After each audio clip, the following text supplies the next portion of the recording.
बैठिए आगे आगे डॉक्टर। राम राम डॉक्टर साहब। राम राम भाई राम राम।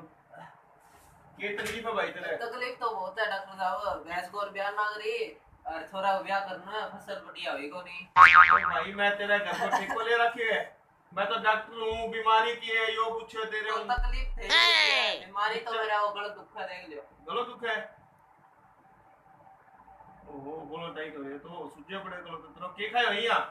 की कौन खायो? छाती में जाम है के तेरी? ना ना की कौन है, छाती कुत्ती जाओ देख जो जो भी जाओ। ले सांस ले थोड़ी।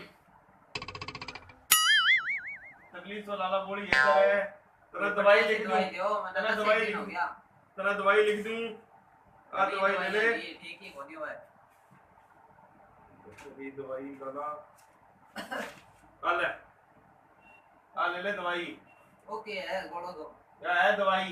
15 मिनट इन्हें मुंह में रखी। डांगरा री गोली तो कोनी होगी ना भाई ये अमान साला ये है। 15 मिनट मुंह में रखी ना, तो इन्हें खानी है ना इन्हें चूसनी है, ठीक है ना? इन्हें खा ले, अभी खा ले, मुंह में रख। अंदर चल दे तो डॉक्टर। अंदर चलने तो कोई बात नहीं भाई, पाछी ले आई जी है तेरा वर्ग का भाई लेके आवे इन्हें। ए रात को रे तारा ने मैं और क्या करी चल जाऊंगा बाड़ा जोगी चल रहा है।